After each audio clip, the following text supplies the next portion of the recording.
আমি ধন্যবাদ জানাচ্ছি সৌরভকে এবং যোগীরাজকে এবং তাদের আমন্ত্রণে, আমাদের আমন্ত্রণে আপনারা সকলেই যারা এই মেন স্টেডিয়ামে আছেন এবং সেকেন্ড ফ্লোরেও আমি দেখা করে এসেছি, ফুল প্যাকড আপ আছে সমস্ত চিকিৎসকবৃন্দ, থার্ড ফ্লোরেও কিছু আছে। আমি তাদের সকলকেই আমার আন্তরিক শুভেচ্ছা, অভিনন্দন, ভালোবাসা এবং গভীর শ্রদ্ধা জানাচ্ছি। আমি প্রথমেই বলি, আমার যে বোনটি মারা গিয়েছে সেই শোকসন্তপ্ত পরিবারকে আমি আমার সমবেদনা জানাই এবং আমরা নিশ্চয়ই তার ব্যাপারে উপযুক্ত শাস্তি দাবি করি। আপনারা নিজেও জানেন, আমি নিজেও রাস্তায় হেঁটেছি এর জন্য, এবং আমাদের সরকার একটা অপরাজিতা বিলও করেছে, পাশ করেছে, সেটা পড়ে আসি। এইসব ঘটনা যাতে না ঘটতে পারে আমি আমার ভাইদের ওপর দায়িত্ব দিচ্ছি। আপনারা আমাদের বোনেদের রক্ষা করুন, আপনারাই পারেন। আজকাল তো ছেলেদের মেয়েদের মধ্যে কোনো প্রভেদ নেই, ছেলেরা মেয়েরা এত বন্ধুত্বপূর্ণ সমাবেশে তারা বন্ধুর মতো আচরণ করেন, ব্যবহার করেন, একসাথে থাকেন, একসাথে খান দান, একসাথে প্র্যাকটিস করেন, তাদের বাদ দিয়ে কোনো কিছু হয় না। আগের যুগে এটা ভাবা যেত না, কিন্তু আজকের যুগে এটার একটা প্লাস পয়েন্ট আছে। সবাই সবার ব্যথা, দুঃখ, বেদনাটা গভীরভাবে উপলব্ধি করেন। কাজেই সরকারি ব্যবস্থা হিসেবে নিশ্চয়ই করবে, কিন্তু আমি মনে করি আপনারা যারা গ্রাসরুটে আছেন, বিভিন্ন ইনস্টিটিউশনে আছেন, এটা আপনারাই আরও ভালো করে করতে পারেন। এটা আপনাদের পালঙ্কে আর একটা মুকুট জুটবে যদি বোনেদের বিপদে ভাইয়েরা আপনারা এগিয়ে আসেন এবং বোনেরাও ভাইদের প্রোটেক্ট করেন, দুটোই।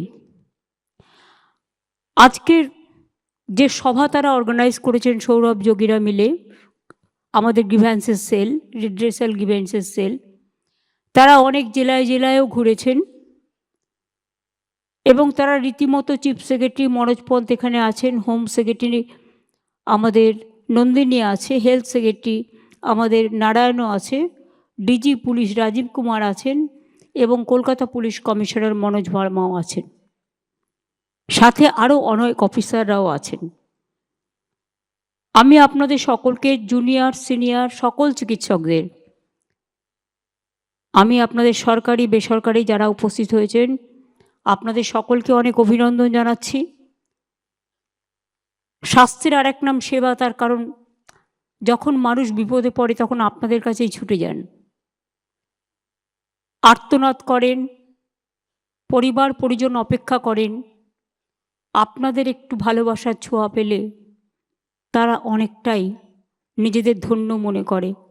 হয়তো সব কেস বাঁচানো সম্ভব নয়, কিন্তু যদি একটু ভালো ব্যবহার পায়, একটু ভালো চিকিৎসা পায়, অন্তত দেখে চিকিৎসকরা চেষ্টা করেছেন, তাতেই তারা কিন্তু অনেকটা খুশি হয়ে যান। আর একজন চিকিৎসক যখন একজন রোগীকে সেবা করে ভালো করে দেয়, সে যখন বাড়িতে ফিরে যায় সে নিজেকে খুব গর্ব অনুভব করে এবং তার পরিবার তাদের অনেক আশীর্বাদ দেয়, সমাজও দেয়। আমি মনে করি মানুষের কাছে আপনাদের জীবনের প্রভাব অত্যন্ত গরিব। I salute to all of you and your family members and your fraternity. আমার মনে হয় চিকিৎসক মানে সেবা, নিষ্ঠা, জ্ঞান, দক্ষতা, উদারতা, মানবতা, সংবেদনশীলতা, সমবেদনা এবং ধৈর্য। আজকের দিনে অনেক সোশ্যাল নেটওয়ার্কে হাজারটা ভালো কাজ করুন, বেরোবে না। একটা খারাপ কাজ হলে সেটা নিয়ে এমনভাবে সেটাকে প্রচার করা হয় যেন স্বাস্থ্য সমাজে কেউই কাজ করছে না, কোনো চিকিৎসকের পরিষেবা দিচ্ছে না, এইরকম একটা ব্যাপারও করে ফেলা হয়। এটা ঠিক নয়। আমি বামফ্রন্ট সরকারের আমলে দেখেছি তারা চিকিৎসা ব্যবস্থাটাকে অবহেলা করতেন, আমি কেন বলছি তার প্রমাণ হচ্ছে, একজন রাজ্যমন্ত্রী স্বাস্থ্য দপ্তর চালাতেন,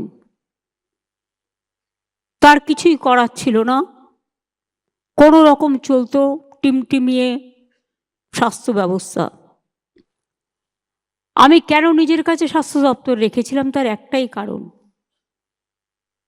এই যে স্বাস্থ্য বিভাগে উন্নয়ন, এই উন্নয়ন কখনোই একটা রাজ্যমন্ত্রীর পক্ষে করা সম্ভব নয়, এবং এটা একটা ভাস্ট এরিয়া, টোটালটা নজর রাখা, টোটালটা দেখা।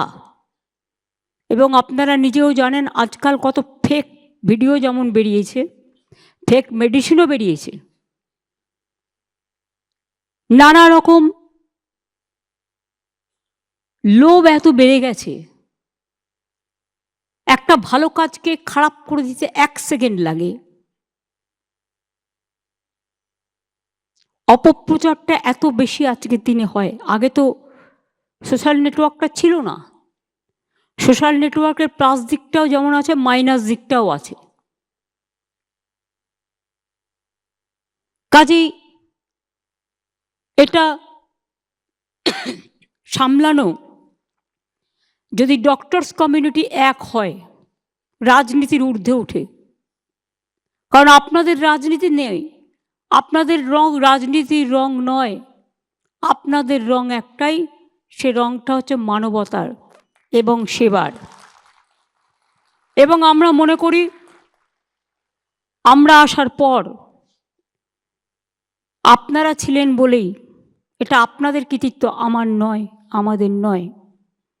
বিনামূল্যে রোগ নির্ণয়, চিকিৎসা, সরকারি হাসপাতালে বিনা পয়সায় চিকিৎসার ব্যবস্থা করা হয়েছে। আমি প্রথমে এসেই ভাবছিলাম, আগে যেতাম পিজি হসপিটালে, ছোট্ট ছোট্ট গেট, একটা দুর্ঘটনা ঘটে গেলে বেরোবার জায়গা পর্যন্ত নেই। আমি শম্ভুনাথ হসপিটালে গিয়েও দেখেছি তাই, মেডিকেল কলেজে গিয়েও দেখেছি তাই, অনেক জায়গায় গিয়ে এই অভিজ্ঞতা আমার হয়েছে। তখনই সঙ্গে সঙ্গে আমরা সিদ্ধান্ত নিই, হাসপাতালের গেটগুলো আগে বড় করো, হসপিটালগুলো রং করো, হসপিটালগুলো নাইট শেল্টার করো, এগুলো করার প্রয়োজন আছে। কারণ আমরা সবাই জানি, আগে দৃষ্টি সুন্দরী, তারপরে গুণ বিচারী। অর্থাৎ আগে দেখতে হবে আপনাকে, যেটা আমি বলছিলাম, ব্যবহার সুন্দরী, তারপরে গুণ বিচারী, অটোমেটিক। বিশ্বাস করুন, একটা ছোট্ট ঘটনা আপনাদের বলছি। মণিময় এখানে আছে, আমি দেখছি, মুকুলবাবুরাও আছেন, অনেকেই আছেন আমার পরিচিত।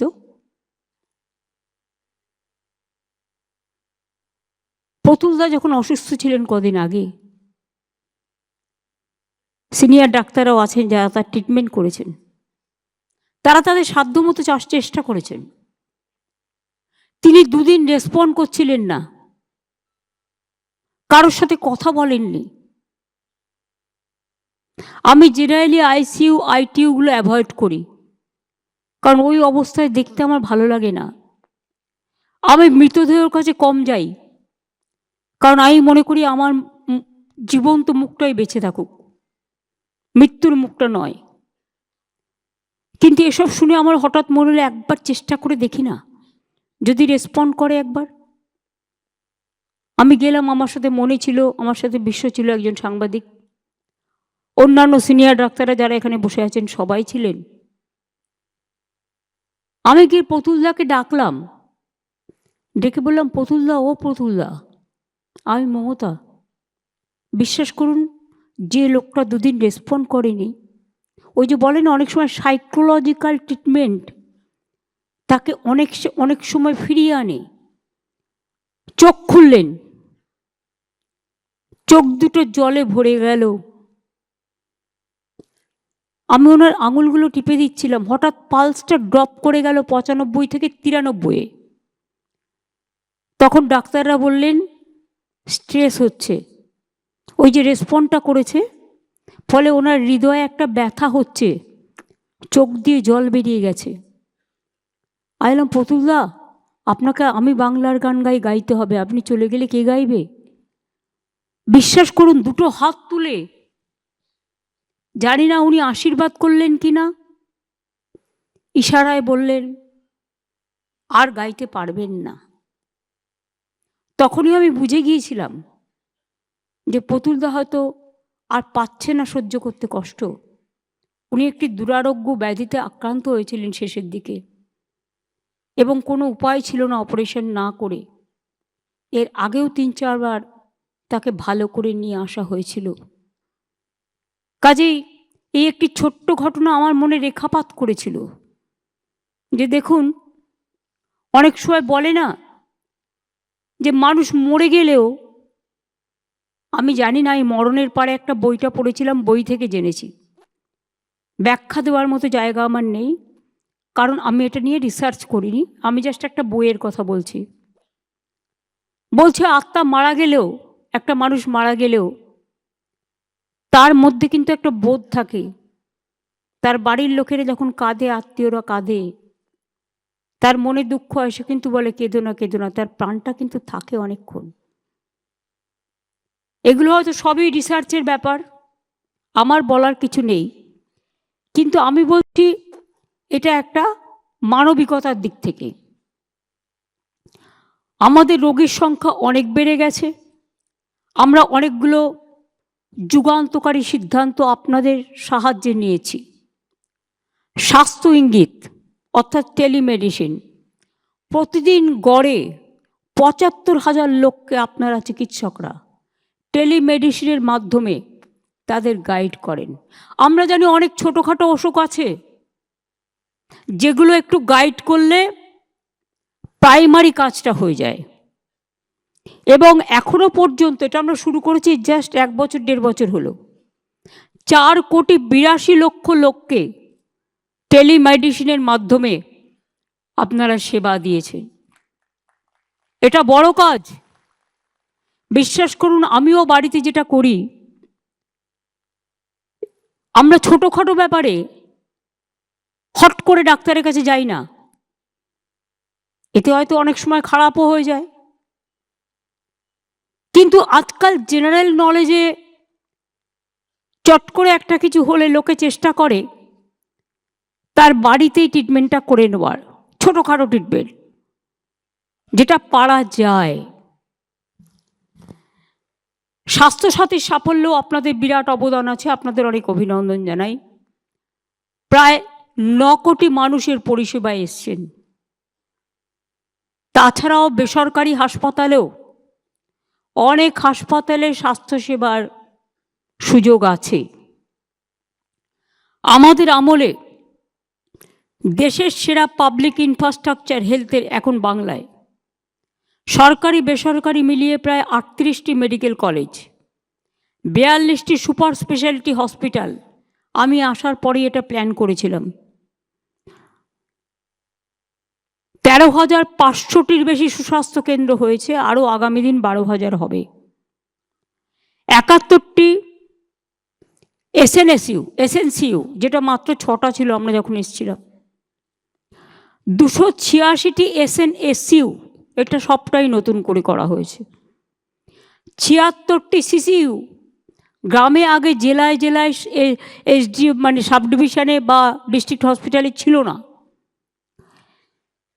286টি, এই 76টি সিসিইউ, 3টি এইচডিইউ, 14টি মাদার অ্যান্ড চাইল্ড হাব, 13টি mother and waiting hut, cord blood bank, human milk bank, সবগুলোই করা হয়েছে। এবং সরকারি হাসপাতালে প্রায় 40,000 বেড ইতিমধ্যেই বেড়েছে, কিন্তু আরও প্রয়োজন হয়। যখন কোভিড হয়েছে, সরকারের সাথে সাথে বেসরকারি হাসপাতালগুলোও আমাদের সাহায্য করেছে, কিন্তু সেই সময়কার ডাক্তারদের যে অবদান, সিস্টারদের যে অবদান, আমরা সেটা কখনো অস্বীকার করতে পারিনি। এবং আপনারা জানেন, আপনাদের সাথে কাঁধে কাঁধ মিলিয়ে কোভিডে প্রতিটি দিন আমি রাস্তায় বেরোতাম। আমাকে অনেকে বলতো, তুমি রাস্তায় কেন যাচ্ছ? আমি গিয়ে গিয়ে রাস্তার মোড়ে মোড়ে মাইক নিয়ে বলতাম, আপনারা প্লিজ ঘরে যান, আপনারা বেরোবেন না, মেশামেশি বন্ধ করুন, বাড়ি থেকে অর্ডার করুন। যার বাড়িতে কেউ নেই পুলিশ গিয়ে খাবার দিয়ে আসতো। অনেক চিকিৎসক সেই সময় মারা গেছেন, অনেক পুলিশ কর্মী মারা গেছেন, অনেক সরকারি কর্মী মারা গেছেন। আমার নিজের ভাইও মারা গেছে কোভিডে। আমার নিজের একজন বিশ্বস্ত সৈনিক আমার অফিসে চাকরি কাজ করতেন দীর্ঘদিন, 40 বছর, তিনিও মারা গেছেন। কাজে কোভিড কিন্তু আমাদের সব পরিবারকে আক্রান্ত করে গেছে, সে দুঃখ আমরা ভুলতে পারি না। আমাদের আমলে নতুন করে, আপনারা জানেন তো, ডাক্তারের কোটা না দিলে আমরা করতে পারি না। প্রাইভেট হসপিটালগুলো সেজন্য বাড়ানো হয়েছে। 14,000 সরকারি ডাক্তার আমরা নতুন করে বাড়িয়েছি। 25,000-এর বেশি নার্স বাড়ানো হয়েছে। প্যারামেডিক্যাল স্টাফও 5,000 নিয়োগ করেছে। আরও ডাক্তার নার্স থাকলে হয়তো ভালো হতো। এই ইনফ্রাস্ট্রাকচারের ফলে রোগীর সংখ্যাও বেড়ে গেছে। শুধু আমাদের বাংলার নয়, আশেপাশের রাজ্যের এবং নর্থ ইস্টার্ন স্টেটেরও অনেক পেশেন্ট আমাদের এখানে সেবা করতে আসে। এটা একটা বিরাট প্রেশার। আমরা জেলা হসপিটালগুলোকে কেন বলি যে হঠাৎ করে রেফারেল করবেন না? কারণ যেটা প্রয়োজন সেটা করুন। কারণ কলকাতায় সামলানোটা ভীষণ হেডেক হয়ে যায়। এবং আমি এখনও বলছি যে আগের আমলে ডাক্তারি বা নার্সিংয়ের সিট এত কম ছিল যে নিয়োগ করার মতো কাউকে পাওয়া মুশকিল। আমরা রাজ্যে MBBS-এর সিট বেড়েছে আমাদের প্রায় 4,345টি, নার্সিং সিট বেড়েছে 26,000। এবং পুরো ওয়ার্কফোর্সের প্রেশারটা আপনাদের সামলাতে হচ্ছে, যেহেতু রিক্রুটমেন্টটা থমকে আছে। আরও অনেক রিক্রুটমেন্ট হচ্ছে, অনেকগুলো নার্সিং স্কুল হয়েছে, নার্সিং সেন্টার হয়েছে। রিক্রুটমেন্টটা থমকে আছে কেন? ওবিসি রিজার্ভেশন নিয়ে একটা কোর্টে কেস করেছে। কিছু দুষ্টু লোক আছে যারা কাজের কাজ করে না, অকাজের কাজ করে। একটা গিয়ে ঠুকে দিল আর ব্যাস ঠকঠকিয়ে বকবকিয়ে সেটা বন্ধ হয়ে গেল। এটা বোঝবার ক্ষমতা নেই যেটা করার ফলে আমার রিক্রুটমেন্ট কয়েক লক্ষ ছেলে মেয়ের আটকে আছে। একদিকে ডাক্তারিতে, একদিকে নার্সে, একদিকে টিচারে, একদিকে সরকারি কাজে, সরকারি চাকরির অনেক জায়গায় আটকে আছে। আমরা চেষ্টা করছি এই কেসটা ক্লিয়ার করার জন্য। কোর্টে কেস আছে। আমি আপনাদের কৃতিত্ব জানাচ্ছি। ডেঙ্গু, ম্যালেরিয়া, কালাজ্বর, যক্ষা এবং পোলিও ইঞ্জেকশন আপনারা যেভাবে দেন, বাংলা কিন্তু নাম্বার 1-এ আছে। আমরা আসার আগে একটা মাত্র পোলিও হয়েছিল হাওড়ায় জেলায়, সেই জন্য ইন্ডিয়া ব্ল্যাকলিস্টেড হয়ে গিয়েছিল। আমরা আসার পরে সেই জন্য মুয়াজ্জম ইমামদের নিয়ে মিটিং করি এবং তাদের বলি সামাজিক সচেতনতা আপনাদেরই বাড়াতে হবে, যাতে পোলিও সবাই নেয় তার ব্যবস্থা আপনাদের করতে হবে। আর আমাদের চিকিৎসকদের মাথা থেকে যে বুদ্ধিটা বেরিয়েছে, মাদার ওয়েটিং হার্ট, আমরা নিজেরা হোম ডেলিভারির, আমাদের কোনো কিছুরই ঠিক নেই, নিজেদের পস্তাতে হয় মাঝে মাঝে। কিন্তু এখনকার বাচ্চারা তো ইনস্টিটিউশন ডেলিভারি হচ্ছে, এক্স্যাক্ট ডেট পাচ্ছে, মা চিকিৎসা পাচ্ছে, শিশুরা চিকিৎসা পাচ্ছে। এবং মাদার হার্ট তো আপনারা জানেন যে হসপিটালের সাথে মাদার হার্ট তৈরি করা হয় ইন্টিরিয়ার অঞ্চলগুলোতে। প্রেগনেন্ট মাদারদের নিয়ে এসে রাখা হয়, যখন বাচ্চা হয় হসপিটালে সেটা নিয়ে গিয়ে সিজারিয়ান করা হয়।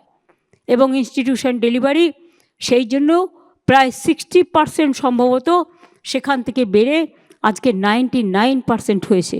এবং আমি মনে করি এটা 100% অ্যাচিভমেন্ট আমাদের করতে হবে। We have to do it.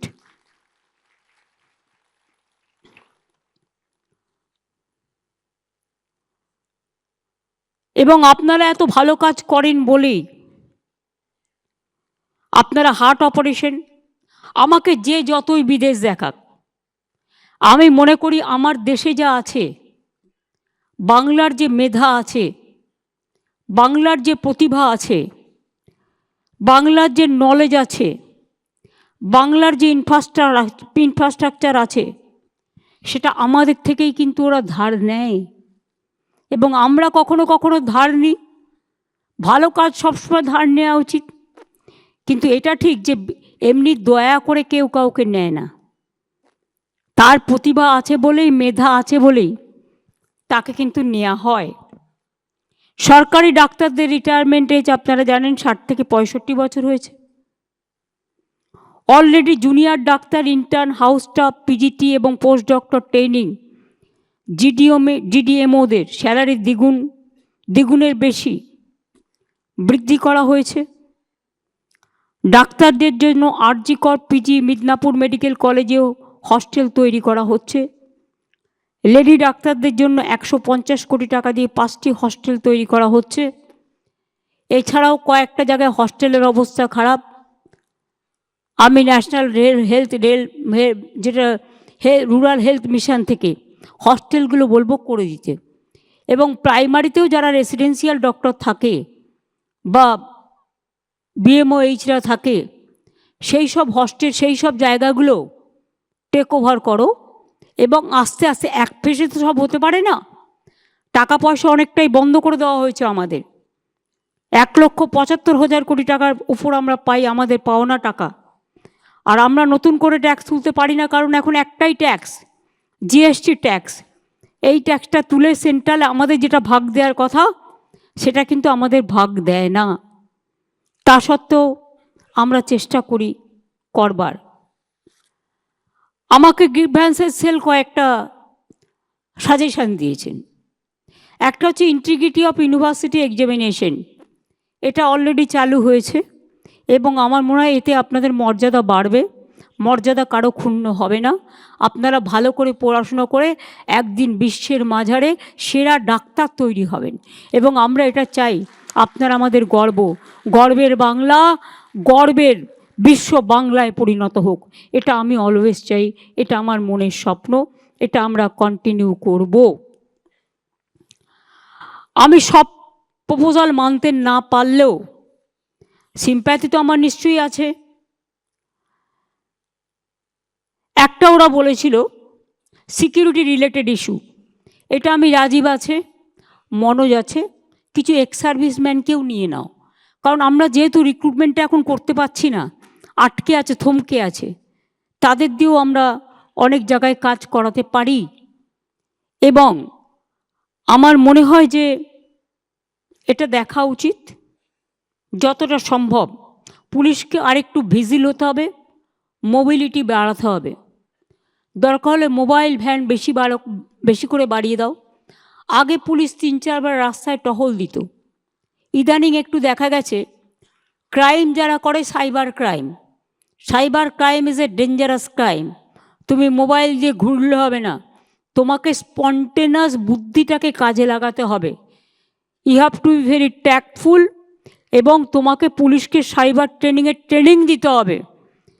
আর সিভিককে 10% আমরা যাদের বলেছি কনস্টেবল করব, রিজার্ভেশন করা হয়েছে না, 20% এরকম কিছু একটা আছে, তাদের কিন্তু ট্রেনিং দিয়ে, they have to be trend.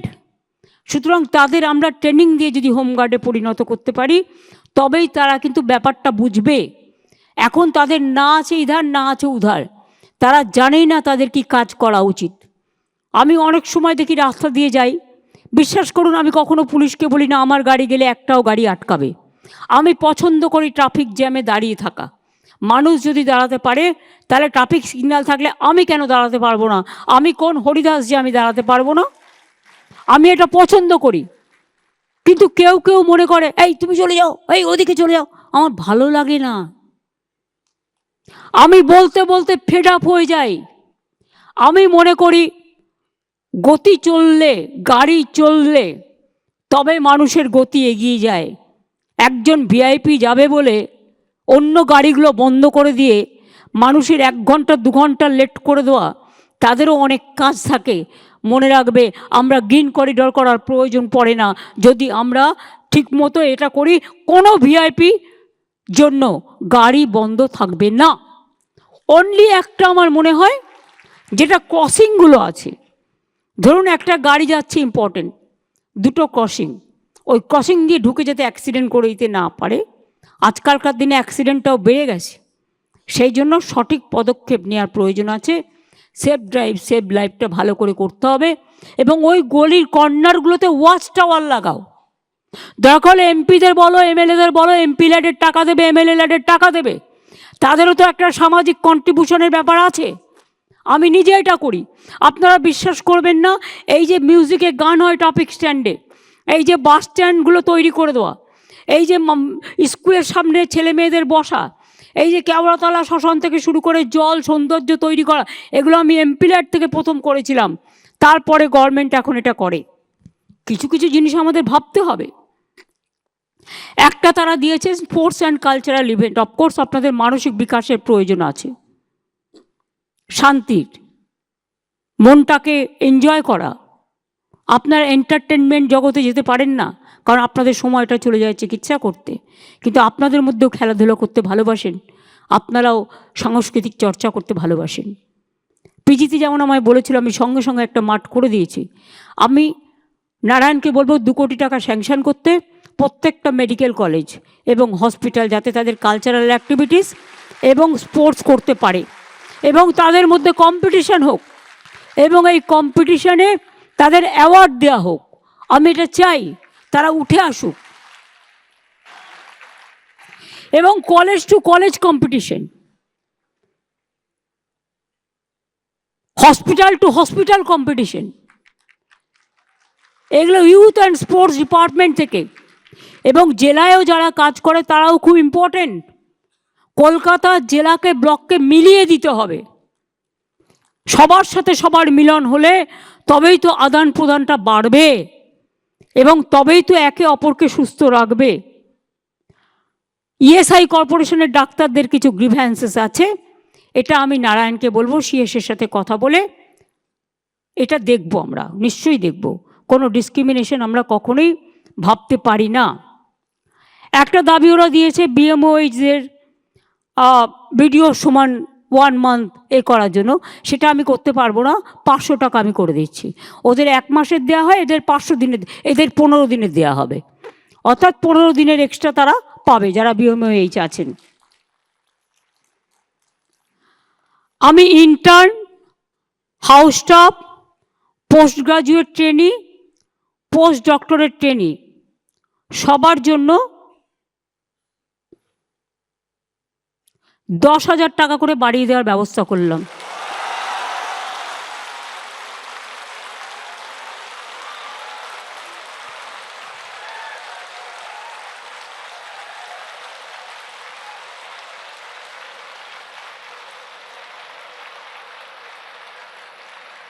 Senior ডাক্তাররা যেমন চিকিৎসা দেয়, হাতে কলমে শেখান, তাদের আমি অনুরোধ করব দয়া করে শুধু জুনিয়রদের ওপর দায়িত্ব দিয়ে সিজারিয়ান থেকে শুরু করে হার্ট অপারেশন থেকে শুরু করে আপনারা ছেড়ে দেবেন না। আপনারা মিনিমাম 8 ঘন্টা সরকারি পরিষেবা দিন, তারপরে প্রাইভেট প্র্যাকটিস করুন, আমার আপত্তি নেই। আমি 20 কিলোমিটারটা 30 কিলোমিটার করে দিচ্ছি, কারণ কলকাতায় 30 কিলোমিটারের মধ্যে অনেক হসপিটাল আছে। করুন না, কে বারণ করেছে? কিন্তু 8 ঘন্টা সরকারি পরিষেবা দেওয়ার সময় প্লিজ দয়া করে যাবেন না। আপনার যদি কোনো আর্জেন্ট রোগী দেখার কাজ থাকে, তখন যদি কোনো অপারেশন করার থাকে সিরিয়াস, আপনি হসপিটালে ডেকে নিন না, কী অসুবিধা আছে? হসপিটালে একটু ইনফ্রাস্ট্রাকচার রেডি আছে। কিন্তু সরকারি পরিষেবাটার সময় প্লিজ দয়া করে আপনাদের কাছে আমরা কৃতজ্ঞ থাকব যদি এইটুকু সেবা দেন। মানুষ চিরকাল বাঁচে না, মানুষের কৃতিত্ব বাঁচে। মনে রাখবেন, একটা মানুষ একটা ডাক্তারকে বাড়ির লাউটা হলে দিয়ে যায়, বাড়ির কুমড়োটা হলে দিয়ে যায়। কেন দেয় জানেন? তারা আপনাদের ভগবান মনে করেন।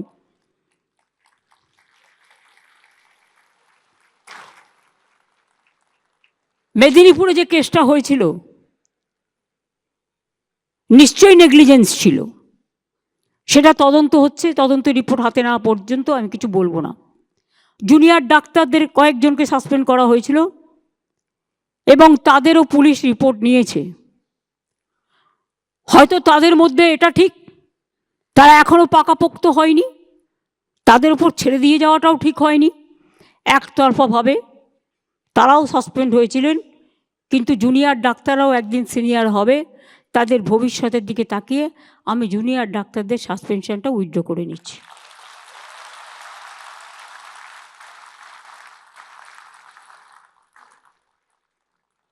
আমরা আগেও জুনিয়র এবং সিনিয়র রেসিডেন্ট যারা ছিল তাদের স্যালারি আমরা বাড়িয়েছিলাম, বাট আরও কিছু বাড়ানো দরকার। তাই আমরা সিদ্ধান্ত নিয়েছি সর্বস্তরের সিনিয়র রেসিডেন্টদের স্যালারি আমরা 15,000 টাকা করে বাড়িয়ে দেব। ফলে ডিপ্লোমাধারী সিনিয়র রেসিডেন্টদের স্যালারি বর্তমান 65,000 থেকে বেড়ে হবে 80,000।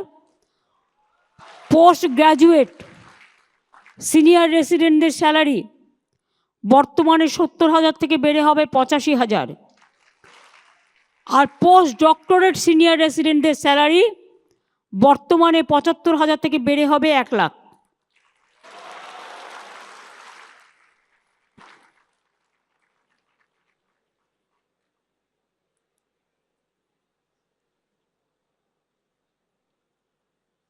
আর intern house staff, post graduate training, post doctor training সবার জন্য 10,000 টাকা করে বাড়ানো হবে, সেটা তো আমি অলরেডি বলে দিয়েছি।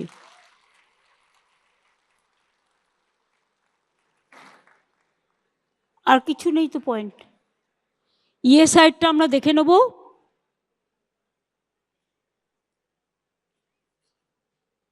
রেসিডেন্ট ডাক্তার হয়ে গেল। প্রাইভেট প্র্যাকটিশনাররা রিকোয়েস্ট করেছেন, তাদের বারবার 4টে জায়গায় ডাকে। আপনারা আপনাদের অ্যাডমিনিস্ট্রেটিভ অফিসারদের পাঠান না, তাহলেই তো হয়ে যায়। দেখুন, এগুলো তো আইনত সংস্থা, এগুলো সেন্ট্রালের রুলও থাকে। এটা হয়তো আমার হাতে সবটা নেই। আপনারা আপনাদের অ্যাডমিনিস্ট্রেটিভ অফিসারকে পাঠান। আমাদের হাইকোর্ট প্রতিদিন নয় সিএসকে ডাকে, নয় হোম সেক্রেটারিকে ডাকে, নয় পুলিশ কমিশনারকে ডাকে, নয় ডিজিকে ডাকে। এইসব পোস্টগুলো যারা কাজ করেন তাদের প্রবলেম হয় যেতে, কাজ ছেড়ে যেতে। আমরা সেখানে আমাদের আইনজীবীদের পাঠাতে পারি, আমরা আমাদের অফিসারদের পাঠাতে পারি। সেইটা আপনারা দেখে নিন। সেটা একটা যদি প্যাচ আপ করে প্ল্যান করে করা যায়, যে সিও যাক বা এমডি যাক বা তাদের কোনো যে পার্সোনাল অফিসার আছে তিনি যাক, সেটা হসপিটাল অথরিটি ঠিক করবে। তাতে ডাক্তারদের নিজেদের যদি ওদের কোনো কমপ্লেন থাকে নিশ্চয়ই রাখতে পারে, কিন্তু ডাক্তারদের ডাইরেক্ট ডাকলে যেটা ডাক্তারদের কাজও নষ্ট হয়, সেটা একটু মাথায় রাখতে হবে মানবিকতার স্বার্থে। কাজেই আমার মনে হয় আপনারা ভালো করে কাজ করুন, সুন্দর করে কাজ করুন। আমি এটুকু নিশ্চয়ই বুঝব যে আপনারা ভালো করে কাজ করলে আপনাদের কোনো দিন কোনো অসুবিধা হবে বলে আমি মনে করি না। কারণ আমাদের সরকার রাজনীতির ঊর্ধ্বে উঠে ডাক্তারদের এই পরিষেবাটাকে সম্মান করে এবং শ্রদ্ধা জানায়। আমরা বছরে একটা করে এই ধরনের মিটিং যদি করতে পারি, তাহলে আমরা আরও বেশি করে আপনাদের সাথে কমিউনিকেশনটা বাড়াতে পারি। আপনারা এত সকলে এসছেন জেলা থেকে, ব্লক থেকে, সরকারি হাসপাতাল থেকে, প্রাইভেট হসপিটাল থেকে, নিচে থেকে ওপরে যারা বসে আছেন গ্যালারিতে, এবং তাছাড়াও যারা বসে আছেন আমার 2nd ফ্লোরে বা 3rd ফ্লোরে, আমি সবাইকেই বলি আপনারা এসছেন কষ্ট করে। আপনাদের সকলের কাছে আমাদের অনেক প্রত্যাশা, আপনাদের সকলের কাছে আমাদের অনেক আশা, আপনাদের সকলের কাছে আমাদের অনেক ভালোবাসা। আপনারা আরও বড় হন, আরও সুন্দর হন। আপনাদের অভিনন্দন শুধু জানিয়ে ছোট করব না, আপনাদের পরিবারকেও অভিনন্দন জানাই। বাবা মারা কষ্ট করে একজন ডাক্তার তৈরি করেছেন, কত কষ্ট করে তারা ছেলে মেয়েদের মানুষ করেছেন। আর একটা অনুরোধ করব, দয়া করে বিদেশে চলে যাবেন না। দেখছেন তো কি হচ্ছে, লোহার শেকল আর লোহার বেড়ি, এটা অসম্মানজনক। বাংলায় থাকুন, কোনো অসুবিধে নেই। আপনাদের কোনো অসুবিধে হলে আমাদের জানাবেন, we are always at your service. আমি এটুকু বলে আপনাদের সুস্থ জীবন কামনা করে, ভালো ভবিষ্যৎ কামনা করে আমি সৌরভ যোগী থেকে শুরু করে গ্রিভ্যান্সেস রিড্রেসাল সেলের সকলকে অনেক অনেক ধন্যবাদ এবং অভিনন্দন জানিয়ে আমি আপনাদের বলবো শুভ নন্দন। দোল আসছে, রমজান মাস আসছে, শিবরাত্রি আসছে, আরও অনেক উৎসব আসবে। সব উৎসবই আমাদের সকলের, কিন্তু আপনারা উৎসবে অনেক সময় অংশগ্রহণ করতে পারেন না, কারণ আপনাদের সেবা দিতে হয়। আমারও তাই, আমাকেও পাহারা দিতে হয়। কাজেই যতটুকু পারলাম চেষ্টা করলাম এই সীমিত স্বার্থের মধ্যে। আগামী দিন যদি আবার আমাদের আর্থিক সচ্ছলতা বাড়ে, নিশ্চয়ই বাড়বে একদিন, যেভাবে ট্রেন্ড দেখা যাচ্ছে, Bengal have became the destiny of the industrial investment এবং অ্যাট দ্য ইন্টারন্যাশনাল লেভেল এবং এশিয়া লেভেল। সুতরাং আমি মনে করি যে একদিন না একদিন আপনাদের আরও অনেক বেশি সুফল আপনারা লাভ করবেন। আর প্রিন্সিপাল যারা আছেন, সুপার যারা আছেন, তাদের কাছে আমার রিকোয়েস্ট থাকবে, অলওয়েজ নিজেরা দেখে নেবেন এসি মেশিনটা ঠিকমতো কাজ করছে কিনা, পিডব্লিউডিকে ডেকে নেবেন। কোথাও কোনো নার্সিং হোস্টেলে জল পড়ছে কিনা দেখে নেবেন। কোথাও কোনো অসুবিধা হচ্ছে কিনা মেয়েদের ওয়াশরুম নিয়ে দেখে নেবেন। কোথাও কোনো জায়গায় কোনো রকম প্রবলেম হচ্ছে কিনা, কোনো গ্রিভ্যান্সেস হচ্ছে কিনা। এখন তো সুপারগুলো সুপারদেরই করে দেওয়া হয়েছে, প্রিন্সিপালদেরই করে দেওয়া হয়েছে, chairman of the health recruitment committee. সুতরাং আপনাদের যা গ্রিভ্যান্সেস প্রিন্সিপালদের এসে বলবেন, এবং তাতে যদি কোনো অসুবিধা হয়, সিএস তো আছেনই, আপনারা আপনাদের অভিযোগ আপনারা জানাতে পারেন, নারায়ণকেও জানাতে পারেন এবং সিএসকেও জানাতে পারেন। আর নারায়ণ, তোমাকে আমি বলবো আরেকটু সিরিয়াস হয়ে, তুমি বিশেষ করে তোমাকে আমি 8-10টা আইএস অফিসারও দিয়েছি, ডাক্তাররাও আছে, তোমাদের মধ্যে কিন্তু একটা ডিফারেন্স অফ ওপিনিয়ন অলওয়েজ হয়। তোমরা নিজেদের যোগাযোগটা আরেকটু বৃদ্ধি করে, সুন্দর করে তোমরা ভালো করে কাজ করো। অনেক কাজ হয়েছে স্বাস্থ্যে, কিন্তু একটা দুটো কাজের জন্য কেউ কেউ আমাদের নামে বদনাম করে। আমার খুব খারাপ লেগেছিল যখন আমি দেখেছিলাম সুপ্রিম কোর্টে একজন, বলতেই পারেন তার নিজের কথা, তিনি বলেছিলেন বাংলায় হাসপাতালে নাকি একটু তুলোও পাওয়া যায় না। আমি খুব ব্যথিত হয়েছিলাম, তার কারণ সব কিছু আছে। আর একটা অনুরোধ করবো প্রিন্সিপাল সুপারদের এবং যারা অ্যাডমিনিস্ট্রেশনে আছেন, এক্সপায়ারি ওষুধ, এক্সপায়ারি স্যালাইন, সব কিছু expiry medicine stock taking always করবেন 3 মাস পর পর, কারণ এটা হতে পারে 3 মাসের মধ্যে আপনার এক্সপায়ারি এটা শেষ হয়ে যাচ্ছে। আগেকার দিনে এক্সপায়ারিটা অনেকে বুঝতেন না। আমার মজা লেগেছে শুনে, আমাদের একটা ছোট্ট বাচ্চা পরিবারের 4 বছর বয়স, জানেন, আমাকে এসে একটা জিনিস আমি ওকে দিয়েছি, মানে ও একটা লজেন্স খেতে ভালোবাসে, আমি দিয়েছি, আমাকে বলছে এক্সপায়ারি ডেটটা দেখে নাও তো। ওইটুকু বাচ্চা 4 বছরের আমাকে বলছে এক্সপায়ারি ডেটটা দেখেছ। আমি বুঝলাম তার মানে আজকে বাচ্চারা কত সচেতন হয়ে গেছে। কাজেই সবাইকে অনেক ধন্যবাদ। ভালো থাকুন, সুন্দর থাকুন, সুস্থ থাকুন। থ্যাংক ইউ ভেরি মাচ আমাকে ডাকার জন্য। অনেক অনেক ধন্যবাদ সকলকে।